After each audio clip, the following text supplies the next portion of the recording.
বিয়ের অনুষ্ঠান হোক বা পুজো, সমস্ত ওকেশান বা সমস্ত জায়গায় কিন্তু মিষ্টির সমাদর খুবই। আজকে আমি সেই রকমই একটি মিষ্টি রেসিপি করব, যেটা খুব সহজে এবং বাড়িতে থাকা খুব সামান্য উপকরণেই বানাবো, কিন্তু খেতে খুব সুস্বাদু। বাচ্চা থেকে বয়স্ক সবাই খেতে পারবে, সবাই ভালোবাসবে। নমস্কার বন্ধুরা, রিমি পুতুলের রান্নাঘরে সবাইকে স্বাগত। আজকে আমার রেসিপি রসভরি, সুজির রসভরি মিষ্টি। তাহলে পুরো রেসিপিটি দেখতে থাকুন কিভাবে বানাই সুজির এই রসভরি মিষ্টি। এবার রান্নাঘরে থেকে যাব। সুজির রসভরি পিঠে বানানোর জন্যে আমি উনুন জ্বালিয়ে কড়াই বসিয়ে দিয়েছি, আর কড়াইতে দিয়ে দিয়েছি 1 চামচের একটু বেশি পরিমাণে ঘি।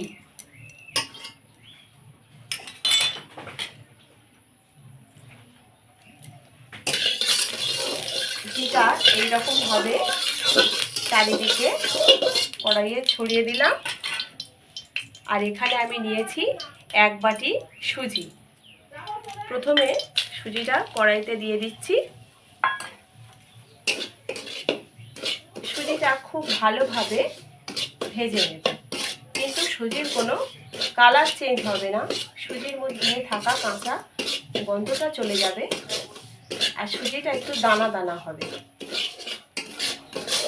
সুজিটা একটু ভেজে নেওয়ার পরে এখন আমি এর মধ্যে দিয়ে দিচ্ছি 1 চামচ চিনি, আর দিয়ে দেব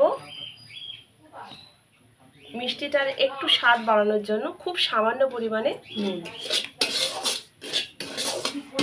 এবারে উনুনের জাল একদম কমিয়ে দিয়ে আমি এর মধ্যে অল্প অল্প করে দুধ অ্যাড করব।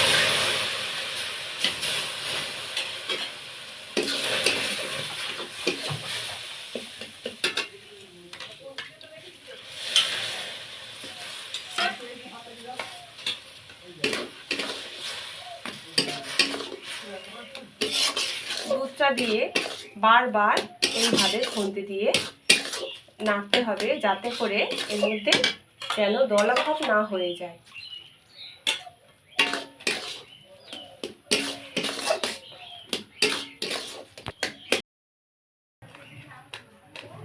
মিষ্টিগুলো বানানোর জন্য সুজিটা পুরোপুরি রেডি হয়ে গেছে। এখন আমি এটাকে নামিয়ে ঠান্ডা করে নেব। সুজিটা আমি কড়াই থেকে একটা থালায় ঢেলে নিয়েছি। এখন এটা হাত দিয়ে, এখনও কিন্তু হালকা গরম আছে, এই অবস্থাতেই সুজিটা খুব ভালোভাবে এইভাবে মাখিয়ে নেব। আর এই কাজটা কিন্তু এই গরম গরম না করলে, সুজিটা যদি পুরো ঠান্ডা হয়ে যায় তাহলে একদম শক্ত হয়ে যাবে, তাহলে মিষ্টিগুলো সফট হবে না।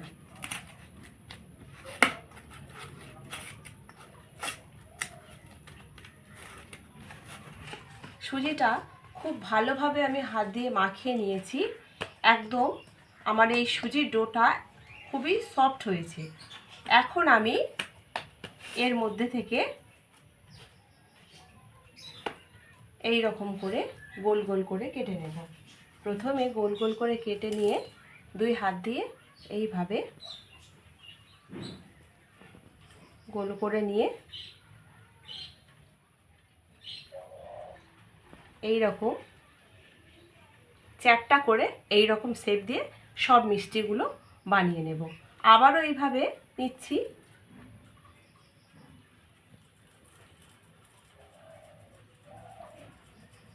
আমার সুজিটা এতটাই সফট হয়েছে, আমি কিন্তু হাতে কোনো ঘিটি লাগাইনি, কিন্তু তাও খুব সুন্দর মসৃণ হয়ে যাচ্ছে।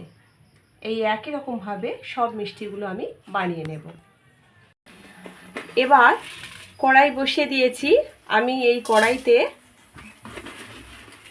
দিয়ে দিচ্ছি 2 চামচ এর একটু বেশি চিনি।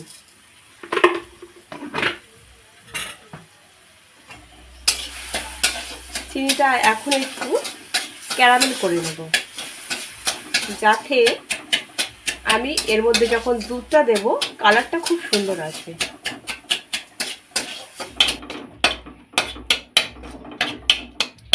এটাকে আমি ক্যারামেল করে নিয়েছি। এখন এর মধ্যে আমি দিয়ে দিচ্ছি আগে থেকে জাল করে রাখা দুধ। এখন এর মধ্যে দিয়ে দিচ্ছি দুটো ফাটিয়ে নেওয়া এলাচ, আর দিয়ে দেব এর মধ্যে আরও 2 চামচ চিনি। এই চিনিটা দিলাম মিষ্টির জন্য। এখন দুধটাকে কিছুক্ষণ ফুটিয়ে নেব। দুধের মালাইটা রেডি হয়ে গেছে, এখন এটাকে নামিয়ে নেব। মিষ্টিগুলো ভেজে নেওয়ার জন্যে আমি আগে থেকে কড়াইতে সাদা তেল গরম করতে দিয়েছিলাম। এখন মিষ্টিগুলো তেলের মধ্যে ছাড়ছি। আর তেলটা খুব বেশি গরম হবে না, মিডিয়াম যখন গরম হবে তখন এইভাবে মিষ্টিগুলো দিতে হবে।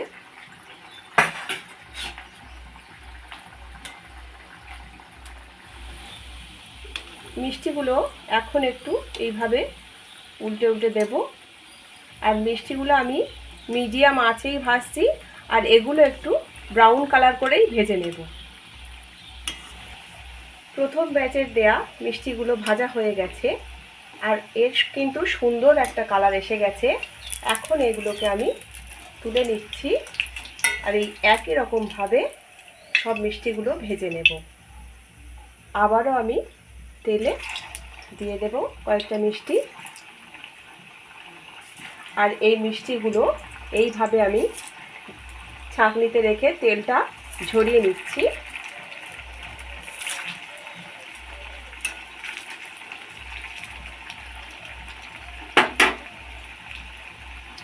তেলটা ঝরিয়ে নেওয়ার পরে আমি যে দুধের মালাইটা রেডি করেছিলাম তার মধ্যে এই মিষ্টিগুলো দিয়ে দেব। মিষ্টিটা এইভাবে দিয়ে দেওয়ার পরে আমি এখন এই মিষ্টিটা 5 থেকে 6 ঘন্টার জন্যে এইভাবে দুধের মালাইয়ের মধ্যে রেখে দেব, যাতে মিষ্টিটা এর মধ্যে দুধটা পুরো ঢুকে খুব নরম হয়ে যায়। আর হাতে যদি সময় না থাকে তো কমপক্ষে অন্তত 4 ঘন্টা রাখতেই হবে, না হলে মিষ্টিটা একদম তুলতুলে নরম হবে না। এবার এটাকে সাইড করে রেখে দিচ্ছি। তো বন্ধুরা, তৈরি হয়ে গেছে আমার আজকের এই সহজ সুন্দর রেসিপির মিষ্টিটি। ভিডিওটি পুরো দেখার অনুরোধ রইল। আর যদি ভালো লেগে থাকে লাইক শেয়ার কমেন্ট করে জানাবেন। চ্যানেলটিকে সাবস্ক্রাইব করে আমার পাশে থাকবেন। আজকের মতো এখানেই শেষ করছি। ভালো থাকবেন, ধন্যবাদ।